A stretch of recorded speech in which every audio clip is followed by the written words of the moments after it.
Pakita ko sa inyo yung shop kabsat bago tayo magluto ng ating almusal. Pero ito, kita pa naman yung ano. Uy! May tubig na siguro ang fish pan. Tingnan natin kabsat. Lagay natin sa timba maya.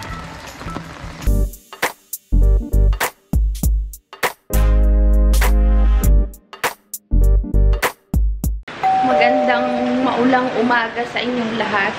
After natin ng binyagan kahapon, ngayon naman kakabsat, maghapon yata ang ulan. Kasi kahapon, nung umaga makulimlim na, tapos ngayon, nag-start siya kagabi pa na umuulan. Hanggang ngayon po ay umuulan pa rin. Ating bahay tayo ngayon kakabsat. Nagluluto si kakabsat ng almusal. Nag-edit kasi ako ng para sa Facebook natin. Kaya tayo ay magpiprito ng saging, ating almusal. Hindi ko pa napasyalan sila nanay kasi late na kami nagsigising at napuyat. Maraming kalat ngayon dito sa aming kusina kasi nagtambakan yung mga gamit namin kakabsat para dun sa shop. Pakita ko sa inyo yung shop kabsat bago tayo magluto ng ating almusal.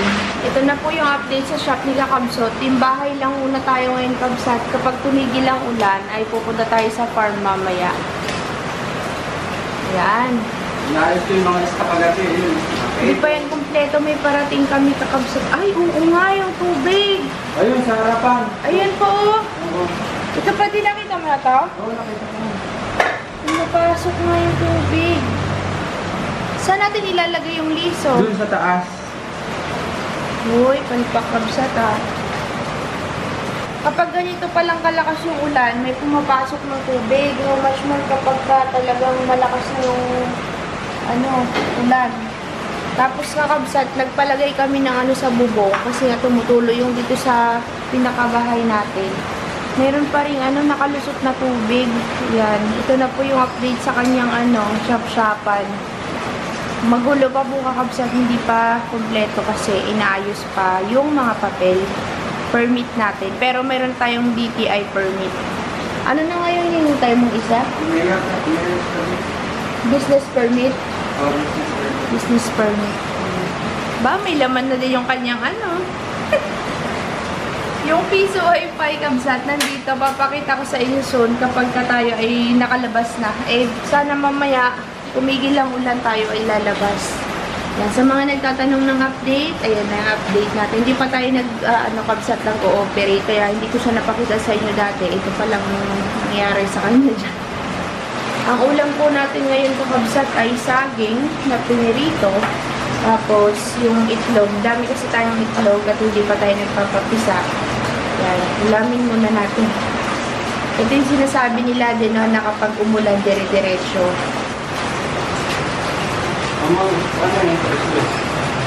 Dapat ay pupunta tayo kay Latay Carlos at mayroon kami gagawin. Kaso lang kakabsat at hindi tayo makalabas.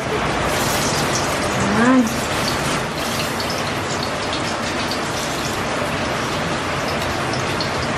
Pag ganitong tag-ulan, mahirap kumilos. Dati hinahanap natin kasi mainit. Kasya pa to?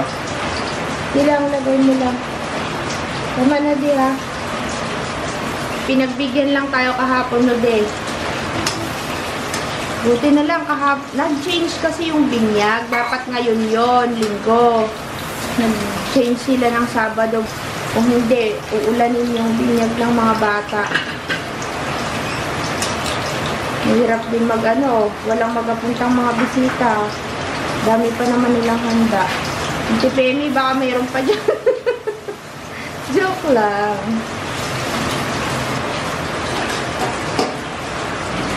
Pagsat, sinunog niya po yung saging. Ako po ay pumunta dun sa labas. Sarap yan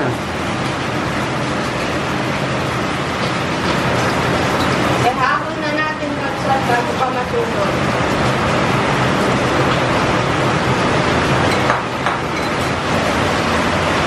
Mabuong galing sa onion. Pinipin ni Madam.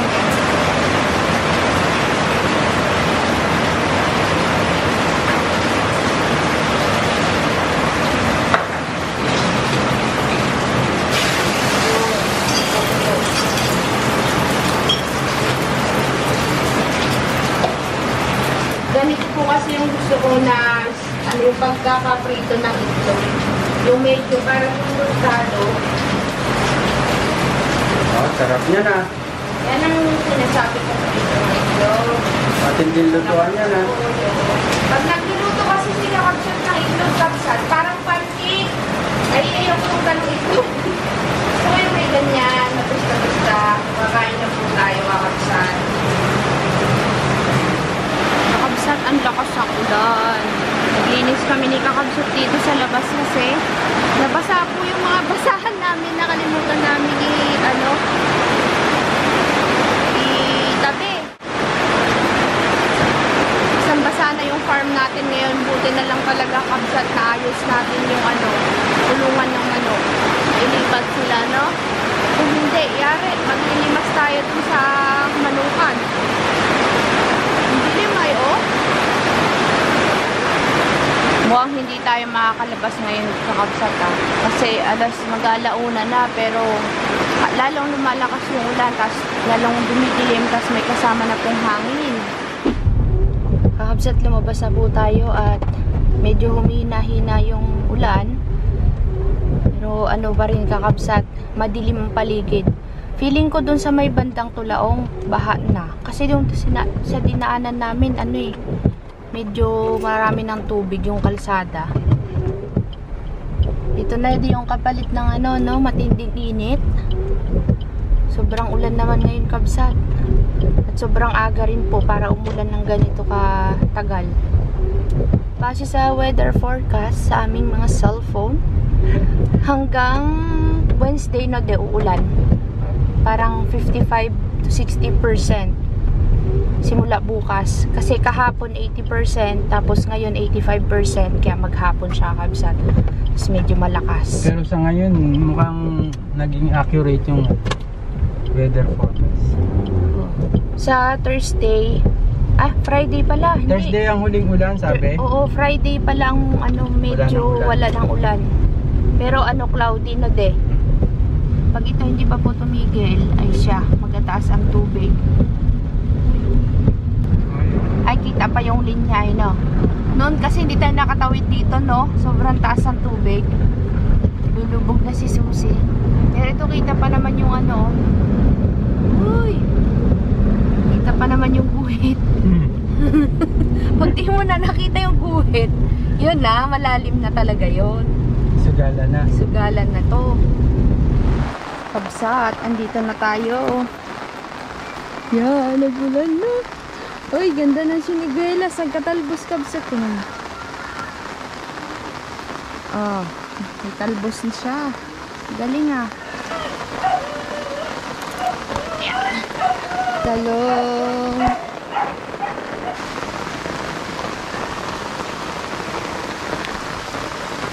At may dalawa po tayong talong. Lumakas na po ang ulan kakabsat. Ay! Kakabsat po, nagiba yung ating saging. Tignan nyo ang saging kakabsat. Naku, maliliit pa naman to. Baby pa, oh. Nagiba. Ay, nabulok na dun.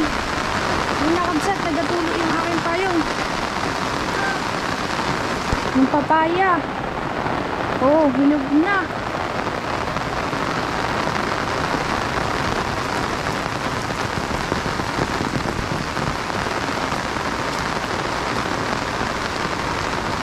Yay, dami kong pipitasin talong. Madilim kabsat, naka-GoPro kasi ako at baka mabasa yung camera natin. Mamimitas tayo ng gulay. May tubig na siguro ang fish pond. Tingnan natin kabsat. Basa ako. Yeah. Wow, may tubig na.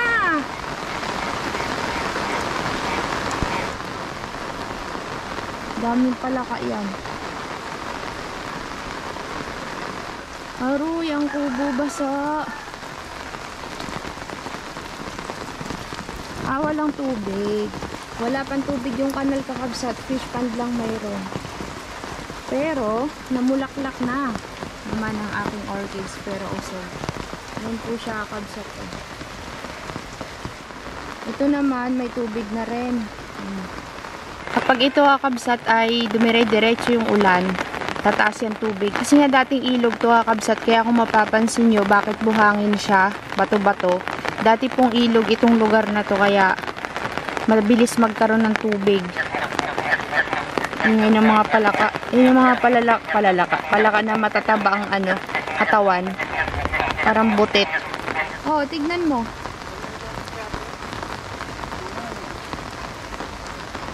Kakain tayo at kunin natin saging. Baby pa.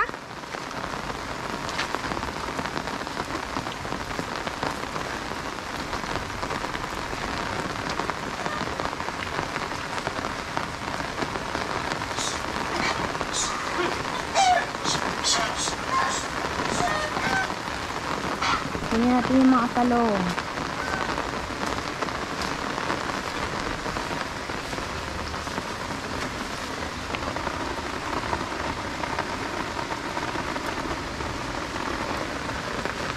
Talong.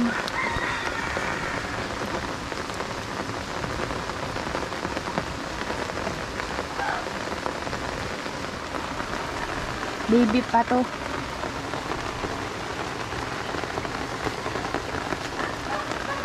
Sarang.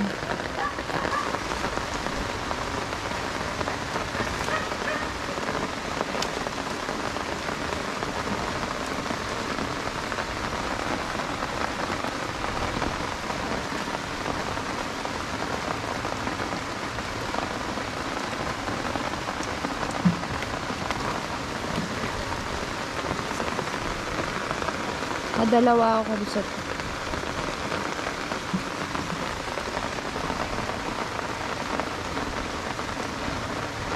Namumulaklak na eh. Uy, daming magiging bunga. Katuwa naman, boy. Oh, pati yan oh. Ito, daming bulaklak. Dapat tukuran to. Sana wag umulan bukas para may ayos natin mga gulay. Kabsat, kunin natin yung saging na natumba.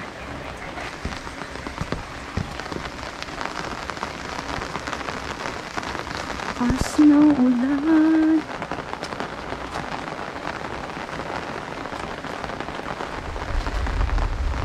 Ay, dami may kaglisan.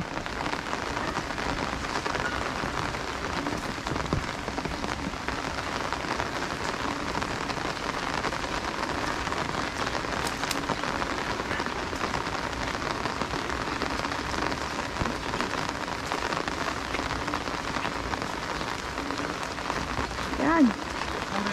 Ato.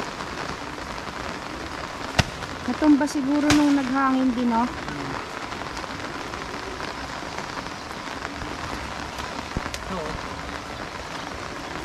Pwede yan, mahihinog yan. Sayang ay.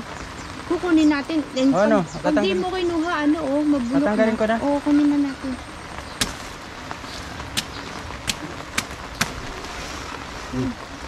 Baby pa, de. Baby pa. Tara na. Saan dadalhin? Dito sa Doon labas? sa kubo. Ah, sa kubo.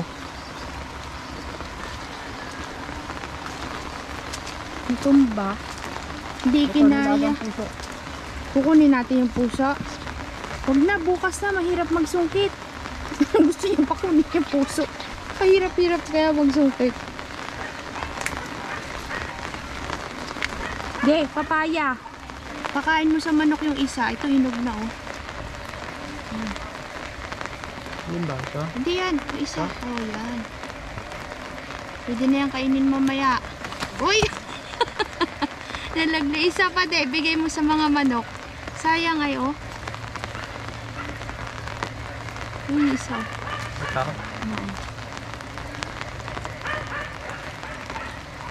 Yan. Ay mo ito dadalhin. Ha? Ayaw mo ito? Lagay natin sa timba maya. Iwan mo muna dyan.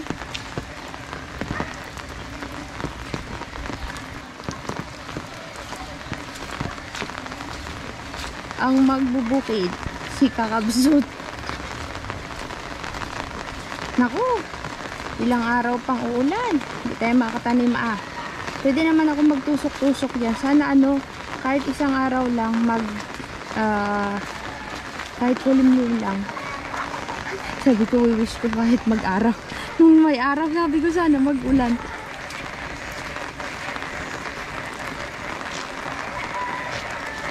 Kaingay ng mga palaka, tuwan-tuwa. Yan na yung saging kabsat. Para siyang ano.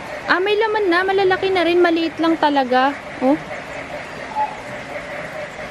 Matagal na kasi yan dun kabsat. Nung ano pati. Parang December pa lang yata. Nandyan na yan. Tapos bumigay na siya. Siguro kahapon na tumbayan. Kahapon malakas ang hangin ay. Huwag mo hindi malulusak yung nandito sa ilalim ng saging.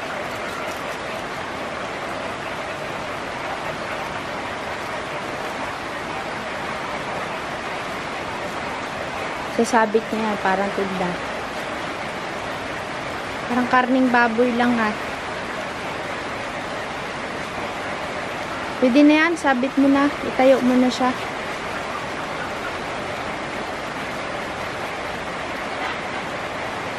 Balikan natin to sa mga Bukas. susunod na panahon. Panahon, dito oh. Ay, ito. Yun oh, payat ang ano oh. Sabitan. Yung sa taas yan. Dito sa taas, sa kabila. Ayan. Utog-tog kat. Bili na po kayo. Bili na kayo ng saging, guys. Ito naman po yung ating mga na-harvest na talong. O, diba? Meron agad na harvest. Di pa tayo nagtatanim. Meron may na-harvest na. Yan po kasi yung mga talong noon pa. Nung nagsimulang umulan, namunga na siya. Nagkakaroon na siya ng mga bulaklak. Sayang naman kung tatanggalin ko, kaya abunuhan ko ulit yan. Kasi sabi nyo, diba, kabsat, huwag pabatayin yung mga lumang talong. Tanggalan lang ng sanga. Tinanggal-tanggalan ko ng sanga.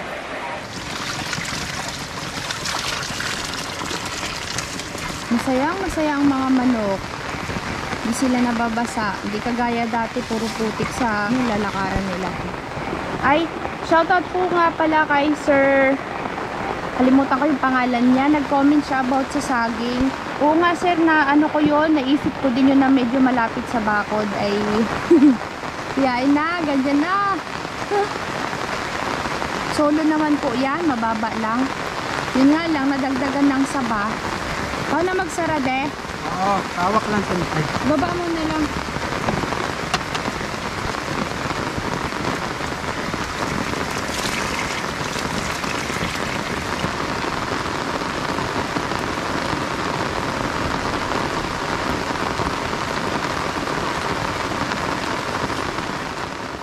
Dito na tayo sa bayan at low tide. Kahit maulan, low tide. Tapos malabo yung dagat. Yan, hindi makalakwat siya ang mga naglalakwat siya. Palaot. Oo, ang mga naglalaot, hindi makalaot. Ang daming bangka, oh. Tingnan yung kabsa. Pero low tide ano de? Kaya pala, makikita mo inurong nila yung mga bangka nila. Kaya pala may mga nakita kami ng mga nakamotor, may dalang mga pana. Siguro mga isda sila doon sa mga mabababaw na parte. Kasi yung mga isda minsan pag ganitong nag-aulan, nagapuntahan sila sa Pampangno din, no? O naglabasan. Naglabasan sila. Ano, mamimingwit ulit tayo? Mingwit ulit tayo. Tama mo si Joy. Joy, tara na. Si Idol tulog. So, kabsat, nandito na tayo sa bahay at magkakape muna tayo. Pagdating natin, lumakas ang ulan. Buti na lang nakauwi na tayo, kabsat. Magmerienda tayo ng merienda. Pasensya. Kain muna tayo ng pasensya habang bumabagyo, kabsat. Ito yung Parang- sinasabi niyo na bagyo ay. Para kang matanda, nasa uso mo siya. Ha?